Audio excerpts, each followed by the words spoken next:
주님께서 여러분과 함께 마테오가 전한 거룩한 복음입니다. 주님께 영광을 드립니다. 예수께서 그곳을 떠나 길을 가시다가 마테오라는 사람이 세관에 앉아 있는 것을 보시고 나를 따라오너라 하고 부르셨다. 그러자 그는 일어나서 예수를 따라 나섰다.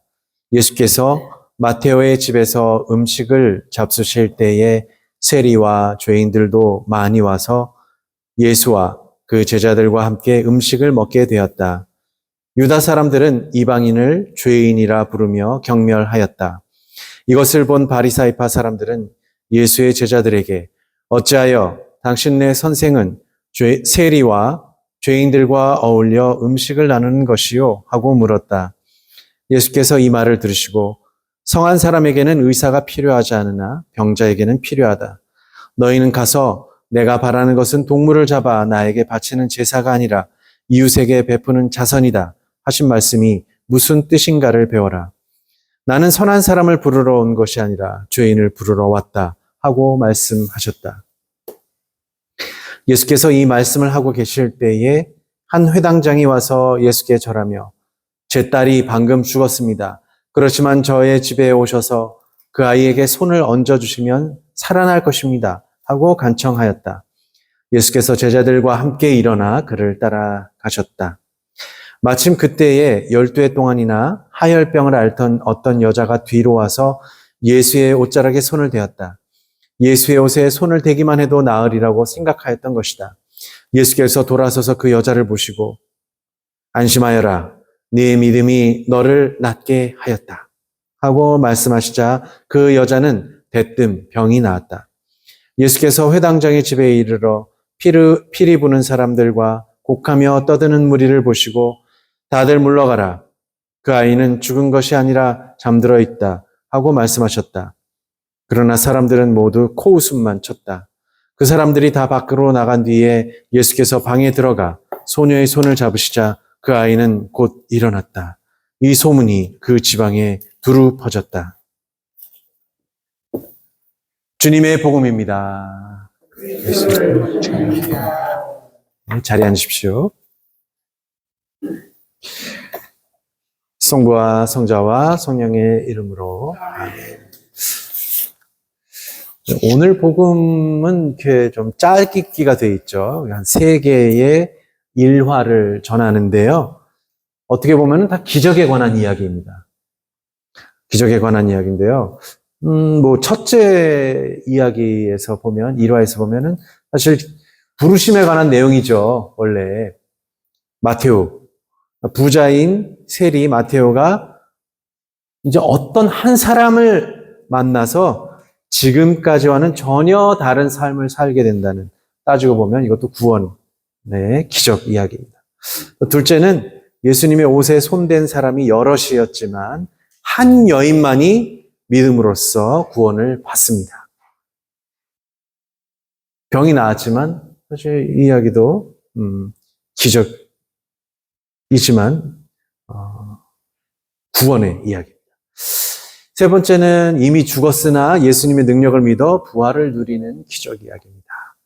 그래서 이 기적들을 보면요, 구원과 믿음을 바탕으로 이루어진 것이죠. 그래서 오늘 말씀은 이런 기적이, 부르심이 왜 구원이고 믿음과 관련이 있는가를 말씀드리고자 합니다.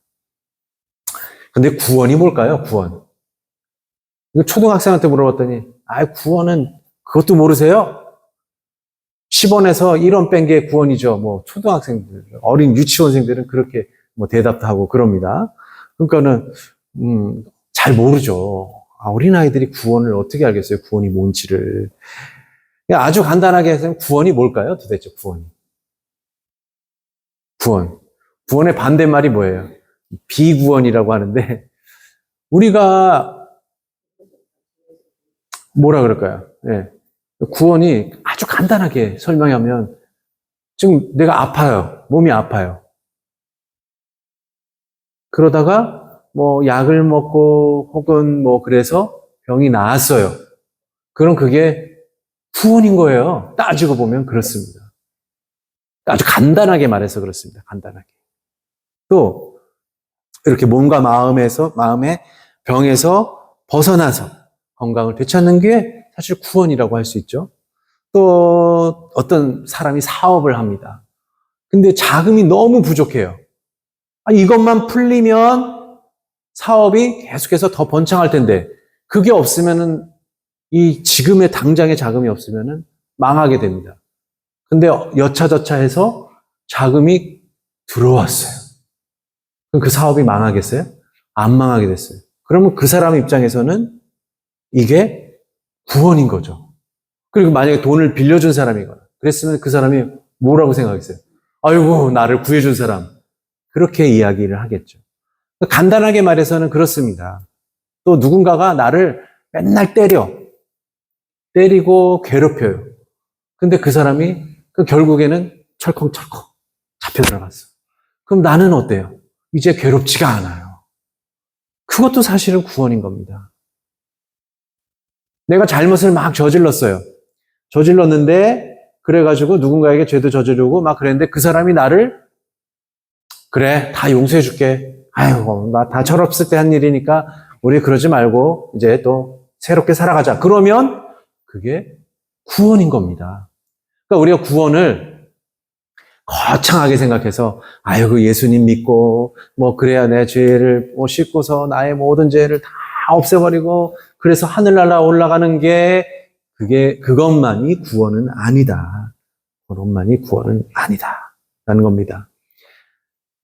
그래서 어때요? 길거리 다니시다 보면은 뭐 요새는 많이 없었겠지만 뭐 예수 믿고 천당 갑시다. 예수 믿고 구원 받으세요라고 해서 막 그렇게 뭐 이렇게 전단지도 주고 뭐 그렇게 이야기를 하잖아요. 정말 근데 예수 믿고 구원 받을 수 있나요? 예수님의 구원은 어디서 오는 걸까요? 또 예수님을 믿으면 왜 구원을 얻게 될까요? 오늘 복음에서는 보면 몇 가지 말들이 있는데요. 예수님께서 이 마테오의 마음을 사실은 붙잡고 계신 겁니다. 붙잡고 계시다. 그리고 하혈병을 12년 동안 앓았던 여인이 예수님의 옷자락을 붙잡는 겁니다. 붙잡는. 그리고 예수님께서 또 죽은 소녀의 손을 잡으셨는데 그건 결국 뭐예요? 붙잡는 겁니다. 우리에게 붙잡는다는 것은 그냥 행동이 아니라 영적으로 보자면 그것은 믿음과 관련이 있습니다. 믿음과 관련이 있습니다. 누군가를 신뢰하지 않고 믿지 않으면 그 사람하고 관계가 계속 이어질까요? 맨날 거짓말만 해요. 그리고 맨날 다른 사람 욕만 해요. 그럼 그 사람과 어떻게 신뢰를 쌓고 관계를 맺을 수 있겠어요? 믿을 수 없는 사람과 사업할 수 있겠습니까? 돈거래를 할 수 있겠어요? 약속을 할 수 있겠습니까? 그 사람이 하는 말을 다 믿을 수도 없고 그래서 듣지도 않죠. 결국에는. 그렇습니다. 근데 예수님께서는요. 사실 이렇게 맨날 이렇게 뭐 죄를 짓고 거짓말을 하는 사람들을 그냥 그러려니 하고 그냥 내버려 둔 것은 아니었던 것 같습니다. 그러니까 세간에서 저 사람은 못 믿을 사람이야. 저 사람은 아니야 라고 판단을 내릴지라도 예수님께서는 그렇게 죄인이라도 그 사람의 마음 안에는 어떤 진실함이 있을 것이다 라고 믿어주신 겁니다. 그래서 사람들이 마테오가 세리면서 죄인이라고 확신하여서 이렇게 만나지도 않고 그냥 거들떠보지도 않고 그렇지만 예수님은 마테오가 반드시 변할 것이라고 믿으신 겁니다. 그리고 그 믿음에 응답해서요. 마테오는 아무런 말도 안 해요. 예? 그런 말도 오늘 복음이 없어요. 그냥 군말 없이 예수님을 따라 나섭니다. 그리고 마침내 마테오는요. 12사도가 돼요. 12사도 안에 마테오가 들어가게 되는 것이죠. 예수님이 옷깃을 스치고 만졌지만 오직 한 여인만이 치유되었고요. 그래서 그 여인에게 예수님이 그 여인의 믿음을 보시고 치유되었다라고 당당히 선언하시죠. 어떤 회당장이 찾아왔을 때 그는 예수께서 딸을 살리시리라고 굳게 믿었습니다. 그의 믿음을 보시고 예수께서는 아무 말씀 없이 곧장 제자들과 함께 움직여서 회당장의 갸륵한 믿음에 바로 응답하셨습니다. 이제 예수님께서 12년간 하혈병을 앓던 여인에게 건네신 짧은 말씀을 보겠습니다. 오늘 여인에게 한 말씀 중에요, 짧게 한 말이 하나가 있어요. 안심하여라. 내 믿음이 너를 낫게 하였다.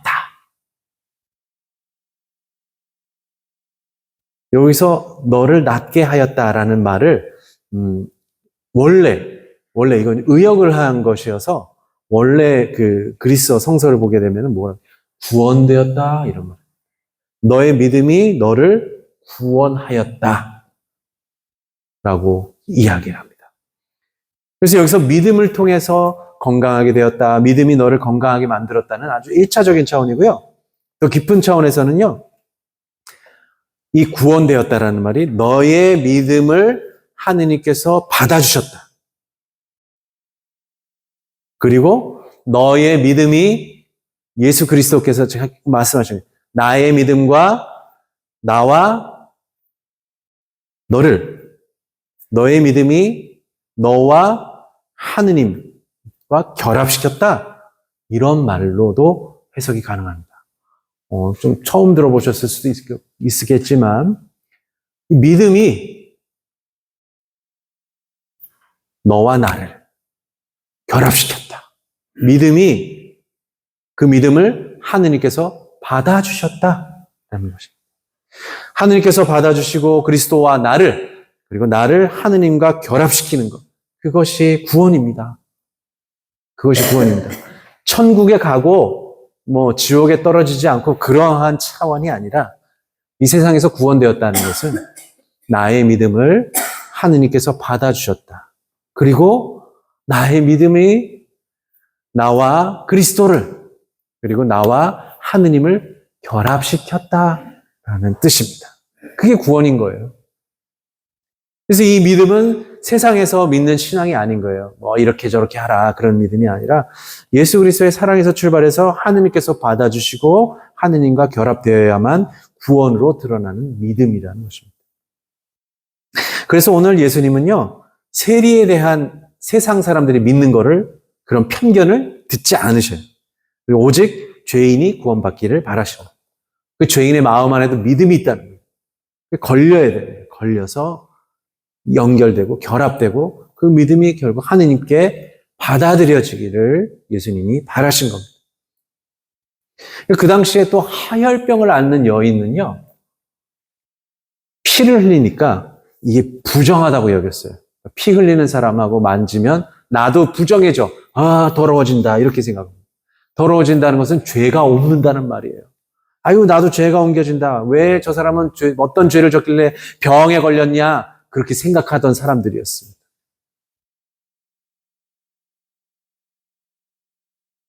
근데 그 여인의 믿음을 보시고 그 믿음을 받아주신 거예요. 부정한 여인이지만 내가 받아준다. 너의 믿음을 받는다. 그렇게 하느님께 받아주셨다. 그리고 하느님과 결합되고 연결되었다. 이런 이야기입니다. 또 죽은 소녀든 사람이 죽으면요, 또 죽었으니까 그 죽은 시체를 만지면 부정해진다고 여겼습니다. 사람은 사실 죽잖아요. 근데 이상하게 죽거나 그렇게 죽으면 죄를 지어서 죽었다고 생각을 한 겁니다. 그래서 그 시체를 만지면 죄가 또 없는다고 생각했던 거예요. 그러니까 유대교의 율법에서는요, 이렇게 부정한 시체를 만지면 자기도 부정해진다. 하지만 예수님은요, 그 소녀를 붙들고 바로 곁에 머무르고 계십니다. 그러니까 세상 사람들은 세리다, 저 사람 죄인이다 라고 여겼지만 또 부정한 여인, 아유 피 흘려서 저거, 아유 부정한 여인, 그리고 시체, 아유 부정해지는데 왜 그걸 멀리 하죠. 접촉을 하기를 꺼려합니다. 그런데 예수님은 오히려 그들의 편견을 완전히 넘어서 접촉하기 싫어하는 낮은 자들, 병든 자들, 아프고 힘든 자들, 또 죄와 부정을 탄 사람들과 죽음에 놓인 사람들을 최우선적으로 만나셨던 거예요. 다른 사람들이 꺼려하는 사람들을 최우선적으로 만난 겁니다. 그렇게 만나서 구원을 선포하셨어요. 너희들도, 여러분들의 믿음이 하느님께 받아들여질 수 있다. 여러분들의 믿음이 나와 여러분을 결합시키고 여러분들의 믿음이 당신과 하느님을 결합시킬 수 있다. 구원되었다라고 선포하고 계시는 것이죠. 예수님 주변에는 항상 많은 사람들이 모여 있었습니다. 예수님을 지지하고 따르는 제자들도 있었지만 반면에 오늘 복음에서처럼 예수님을 반대하고 호시탐탐 잘잘못을 감시하는 사람들이 있었습니다. 그래서 예수님께 훈수하고 막 조언도 하는 사람들도 있었을 겁니다. 그래서는 안 됩니다. 뭐 이러기도 하고 왜 당신의 제자들은 이렇게 죄인들과 어울려 지냅니까? 뭐 이렇게 나름 율법에 능통하고 그런 사람들이 있었겠죠. 하지만 예수님은 결정적인 순간에는 그런 말을 듣지 않으세요. 그리고 항상 홀로 기도하셨습니다. 하느님과 결합되기 위해서. 그래서 오늘도 사실은 유사한 상황이 연출이 됩니다. 사람들은 소녀가 죽었다고 뭘 한대요? 피리를 불고 막 곡을 한대요. 우리 생각으로는 좀 이상하죠. 사람이 죽었는데 왜 피리를 불고 그럴까? 곡을 하는 건 다 이해가 갑니다만 그렇습니다. 어수선한 상황이, 혼란스러운 상황이 계속 벌어지고 있죠. 예수님은 그때 단호하게 그들을 물러가라고 하시죠. 이 사람들은 피리 불고 곡을 하는 사람들은 생각이 뭐냐면 아유 이제 사람이 죽었으니까 어때? 장례는 어떻게 치러야 될까? 손님은 어떻게 맞이해야 될까? 또 율법에 따라서 어떻게 시신을 처리해야 될까? 뭐 그런 것들만 남에게만 신경 쓰고 보이는 것에만 중요한 것으로 여기면서 집중하고 있는 거예요. 게다가 예수님께서 소녀가 잠자고 있다니까 또 그런 뜻도 또 반응을 해서 코웃음을 치죠. 예수님은 하지만 온전히 그 소녀와만 함께 그 소녀가 하느님과 결합하기 위해서 홀로 만나신 겁니다.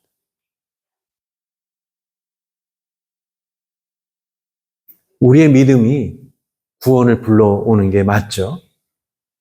그 구원이 멀리 떨어져 있는 것이 아닙니다. 예수님께서 누구를 만나셨는가? 그것이 중요한 겁니다. 그리고 예수님은 우리가 죄인이라고 해도 변화할 수 있다. 변할 수 있다는 것을 보시고 우리를 모두 제자로 불러주십니다. 마테오와 달리 그 부르심을 믿지 않고 거절하면요. 변화의 기적이 우리한테서 일어날 수가 없습니다. 변해야 하느님을 만나죠. 변해야.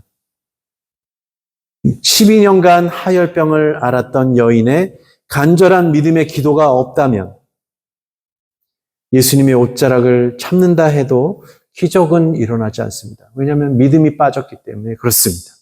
죽은 소녀의 아버지가 이미 딸이 죽었지만 예수께서 기도해 주시고 손을 얹어주시면 나을 거라고 깨어날 거라고 했던 믿음이 없었다면 예수님을 찾아올 수도 없었고 예수님께서 그 믿음을 보고 그냥 당신의 믿음이 부족한 것 같소 하고 안 가셨을 텐데 오늘 보면 그냥 따라가셔요. 아무 말씀 없이 그냥 가셔요. 이러한 믿음이 우리를 죄와 병고와 죽음의 굴레에서 해방시키고 구원으로 이끕니다. 그래서 구원을 선사하시는 분은 사실은 우리가 믿음이 있지만 구원을 선사하시는 분은 결국 예수 그리스도이시고 하느님이시죠. 왜냐하면 그분들과 결합돼야 되기 때문에 그렇습니다. 예수 그리스도의 자비심이 사실은 모든 일의 출발점입니다. 그래서 죄인이라고 여겨져 사람들에게 버림받은 자, 부정하다고 버림받고 따돌림 당하는 자, 죽음의 길에 놓여 있는 자, 누구도 거들떠보지 않는 자 곁에서 예수님은 그들에게 손을 내밀고 붙잡아 주시는 거예요. 제가 붙잡는다는 것을 뭐라 그랬어요?